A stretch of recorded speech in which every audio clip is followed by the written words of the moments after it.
Jornal. Câmara dos Deputados. Plenário pode votar propostas voltadas para a saúde mental dos jovens. Comissão quer reforçar proibição de garimpo em terras indígenas. Especialistas debatem o futuro do rádio diante de novas tecnologias e hábitos. Boa noite. Durante seminário promovido pela Rádio Câmara, especialistas debateram se novas formas de consumo de áudio, como podcasts, estão tornando o rádio obsoleto. A repórter Paula Bittar acompanhou o evento e tem mais informações. É preciso mais políticas públicas para o setor, novas formas de financiamento, mas o rádio está muito vivo e cada vez mais se reinventando. A avaliação foi do professor da Universidade Federal do Rio de Janeiro, Marcelo Kichinievski, que participou do seminário A Expansão do Rádio, Podcast, Rádio Web e Novas Plataformas, promovido pela Câmara. O professor também defendeu regulação para o conteúdo produzido por novas mídias. Segundo Kichinievski, foi criada uma falsa imagem de que o rádio é um meio decadente, ouvido apenas pelos mais pobres e pelos mais velhos. Se trata de um meio ouvido por 83% da população brasileira, segundo os últimos dados do Cantar Ibope, né? Uma audiência que sintoniza em média 4 horas por dia, buscando informação, entretenimento, narrativas que deem sentido à vida cotidiana. A gente está falando de dezenas de emissoras que atingem mais de 1 milhão de ouvintes por mês, nas mais diversas regiões metropolitanas do país. Uma força nem um pouco desprezível. O professor criticou, porém, a falta de políticas públicas direcionadas ao setor e defendeu alternativas de financiamento para a radiodifusão pública. Ainda de acordo com Kichinievski, o conceito de rádio transborda o tradicional para as novas possibilidades de consumo de conteúdo radiofônico, como, por exemplo, os podcasts. Ele afirmou que o rádio se provou mais uma vez fundamental durante a pandemia, quando demonstrou seu poder para o bem ou para o mal, citando emissoras que escolheram propagar ideias negacionistas e discurso de ódio.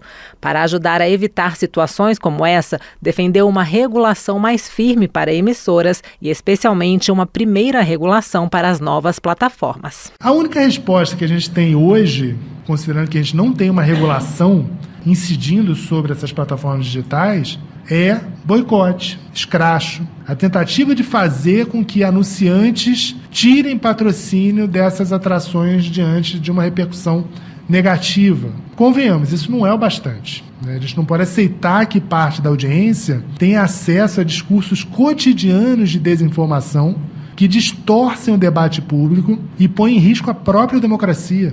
Exemplo do momento que a radiodifusão vive com a expansão do rádio é Guilherme Alpendre, jornalista e um dos criadores da Rádio Novelo, produtora responsável por uma série de podcasts, inclusive o sucesso Praia dos Ossos, série que conta a história do assassinato de Ângela Diniz por Doca Street. Alpendre também participou do seminário e contou um pouco da história dos podcasts no Brasil, desde o início, nos anos 2000, feito por e para nichos bem específicos e com dificuldades para o download, até uma explosão no consumo a partir de 2019. Hoje, segundo ele, um desafio é justamente a grande quantidade de produtos e produtoras envolvidas no setor. A gente tem ainda um desafio muito grande por conta da pulverização dos podcasts. Então, hoje é muito comum que cada programa seja produzido por uma produtora, por um CNPJ que coloca esse programa no ar e que é responsável pela administração dos espaços comerciais desse programa. A Rádio Novelo e eu estamos começando a liderar um processo aí de criação de uma associação de produtoras de conteúdo em áudio, e o meu objetivo é, primeiro, criar um prêmio de podcasts nacional, principalmente criar um padrão de publicidade. E se o rádio se expande para novos meios e audiências, ele ainda cumpre seu papel tradicional de chegar à casa das pessoas trazendo a informação. Foi a relevância desse papel que o ouvinte da Rádio Câmara, Silvio Darlan, da cidade de Conceição, na Paraíba, participante do debate, ressaltou. Vocês não têm noção desse compromisso social que a Rádio Câmara, a comunicação pública, exerce, por exemplo, em cidades tão longínquas como Conceição. É verdade que nós vivemos num mundo extremamente globalizado, mas existem regiões, e eu digo porque eu conheço lugares lá na minha cidade que não chega internet, não chega celular, e a única comunicação, ainda hoje, é o rádio. O seminário fez parte das atividades da Rádio Câmara nos 100 anos do rádio no Brasil. A emissora, que completa 24 anos em janeiro, foi criada com o objetivo de dar transparência aos trabalhos da Câmara, transmitindo ao vivo os debates e as votações no plenário, as reuniões de comissões e as sessões do Congresso. Além da Rádio FM, a emissora conta hoje com mais de 1.300 parceiras que utilizam seu conteúdo. Todo o material produzido pela rádio, que inclui cobertura jornalística das atividades parlamentares, programas voltados à formação da cidadania e programação cultural e musical, está disponível na internet para livre reprodução e download, desde que citada a fonte. O endereço é câmara.leg.br/rádio. Da Rádio Câmara, de Brasília, Paula Bittar. Desenvolvimento Regional. José Ricardo, do PT, destaca que sempre buscou incentivar o setor de ciência e pesquisa em seus mandatos. O deputado indicou uma emenda de R$3.600.000 para a Fiocruz e para a Embrapa, além de R$500.000 para a Universidade Estadual do Amazonas. José Ricardo acrescenta que teve uma proposta de sua autoria aprovada pela bancada amazonense, indicando R$10 milhões para a cultura de Manaus.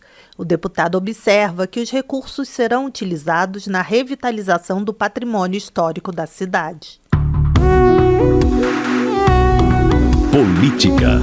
Léo de Brito, do PT do Acre, reafirma seu compromisso com a aprovação da proposta que prevê a extensão do auxílio de R$600 a beneficiários do atual Auxílio Brasil. Léo de Brito também condena cortes financeiros aplicados na educação, que podem prejudicar universidades e institutos federais. Segundo o deputado, os restaurantes universitários, a limpeza, a segurança, a energia e demais serviços básicos podem ficar inviabilizados sem os recursos. Carlos Zanatini, do PT de São Paulo, salienta a importância da aprovação da proposta que vai garantir o atendimento de mais de 20 milhões de famílias.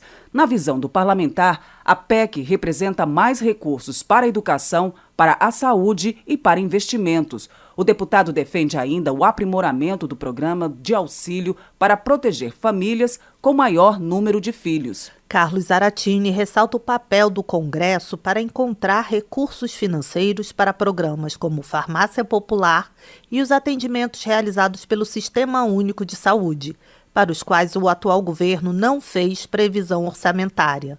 O deputado defende também o aumento real do salário mínimo e a criação de um amplo programa de reforço escolar.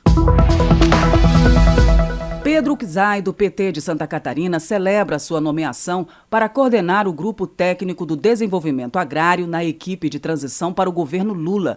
Segundo o petista, a grande aposta do próximo governo será na produção de alimentos para fomentar a economia, reduzir a inflação e aumentar o poder de compra. Pedro Czai acredita que o fortalecimento da agricultura familiar deve prover alimentação para os brasileiros e dignidade humana nas áreas rurais do país, enquanto o agronegócio garante a exportação para o resto do mundo. Segundo Maria do Rosário, do PT do Rio Grande do Sul, cabe à Câmara dos Deputados defender a democracia, rejeitando de forma veemente as manifestações que questionam o resultado das eleições presidenciais. Ela classifica os atos como golpistas e afirma que os responsáveis devem ser punidos. Maria do Rosário ressalta que o PT protocolou no STF uma notícia-crime contra o ministro do Tribunal de Contas da União, Augusto Nardes. O partido também pede o imediato afastamento de Nardes do TCU e a instauração de investigação por conta de declarações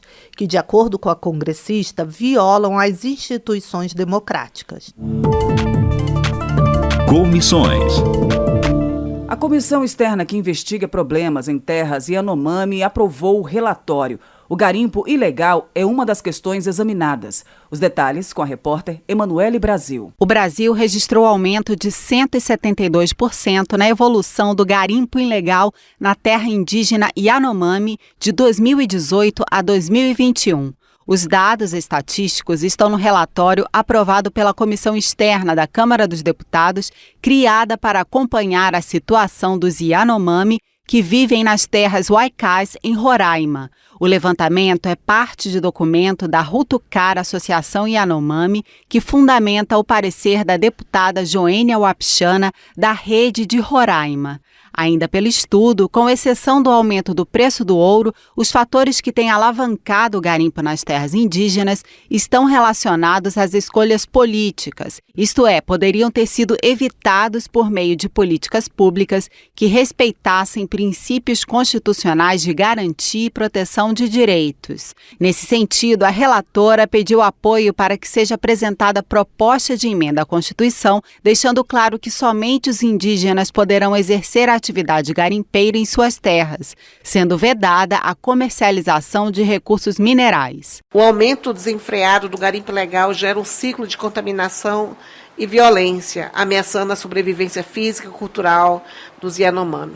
Neste contexto, a insegurança alimentar, a desnutrição infantil, o péssimo quadro sanitário potencializado pela falta de posto permanente e a violência contra a mulher demonstra o quadro de extrema vulnerabilidade e a violação do direito de permanecer em seus territórios originais em situação digna. Durante a reunião, Joênia Wapichana reagiu com indignação à operação realizada pela Polícia Federal e o Ministério Público Federal sobre suposto desvio de recursos públicos seriam destinados à compra de medicamentos para indígenas em Roraima. É muito grave porque os Yanomamis, que estão no estado de mais vulnerabilidade, além da invasão por garimpos ilegais, mas também por uma corrupção que é o desvio de recursos públicos, que deveriam combater malária, deveriam estar atendendo crianças com quadro avançado de subnutrição. A suspeita é de que 30% de mais de 90 tipos de remédios fornecidos pelas empresas contratadas pelo Distrito Sanitário Especial Indígena Yanomami foram extraviados. Segundo a parlamentar, se comprovada a fraude, pode prejudicar mais de 10 mil indígenas. Da Rádio Câmara de Brasília, Emanuele Brasil.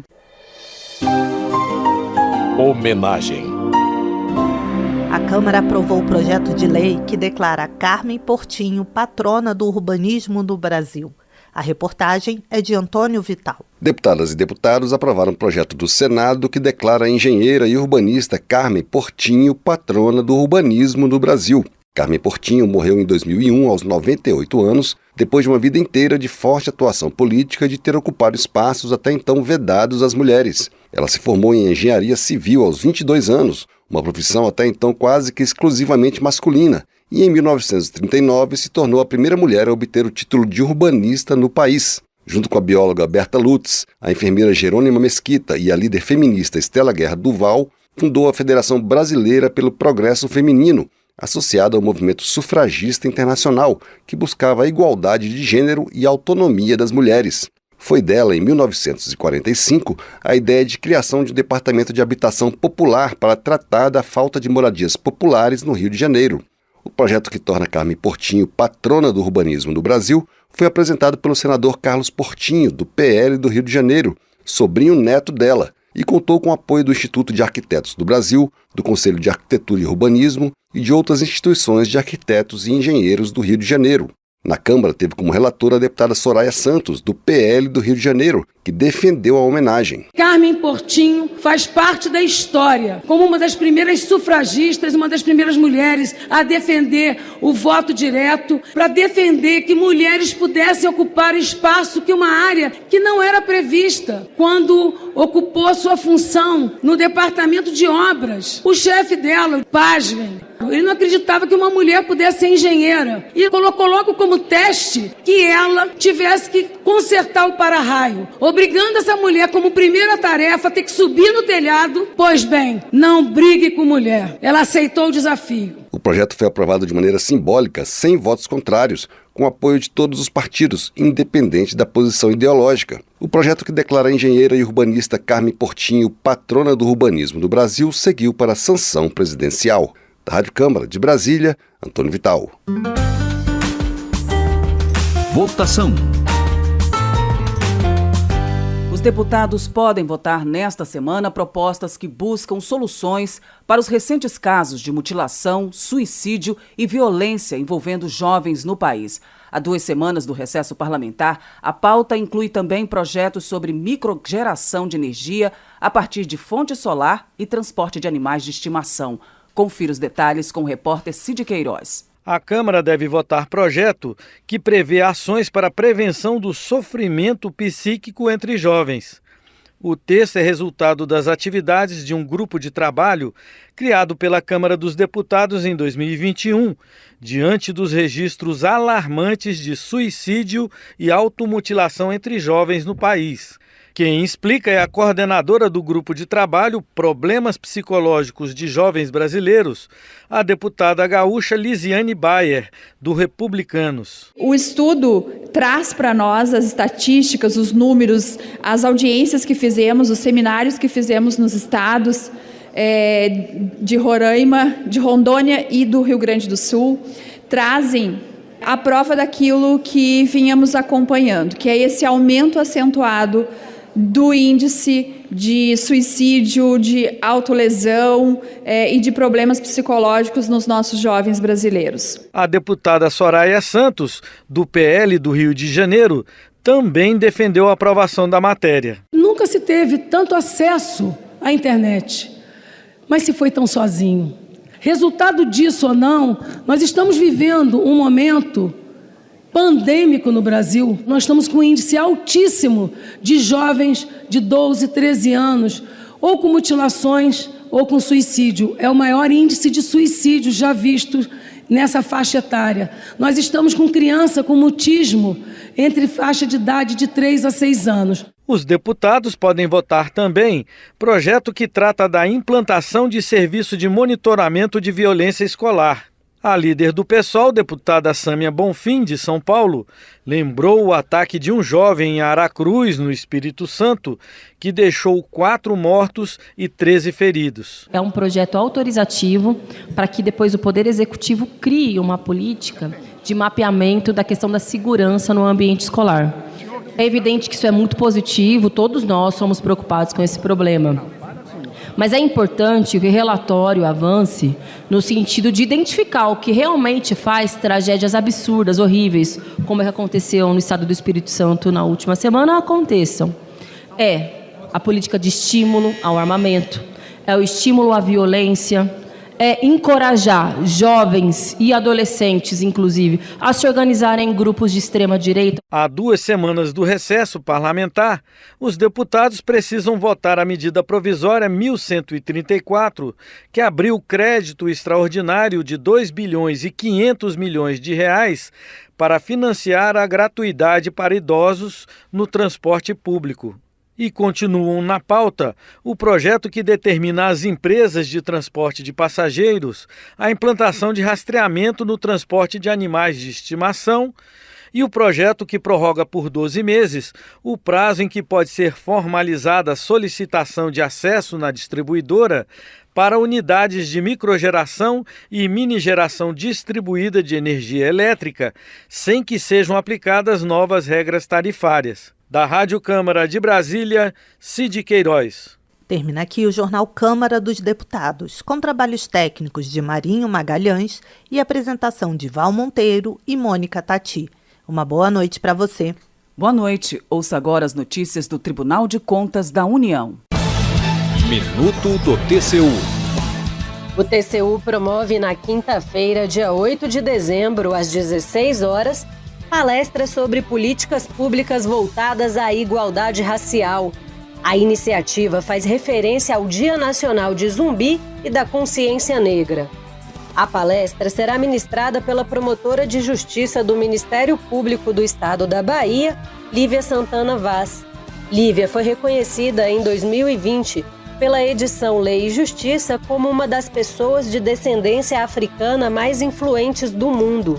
Ela fará uma abordagem das relações de raça e gênero no Brasil e sua importância na execução e controle de políticas públicas.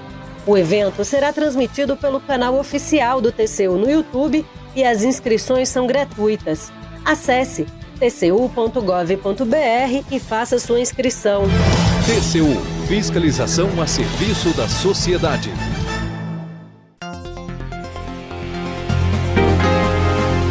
Você ouviu A Voz do Brasil. Boa noite.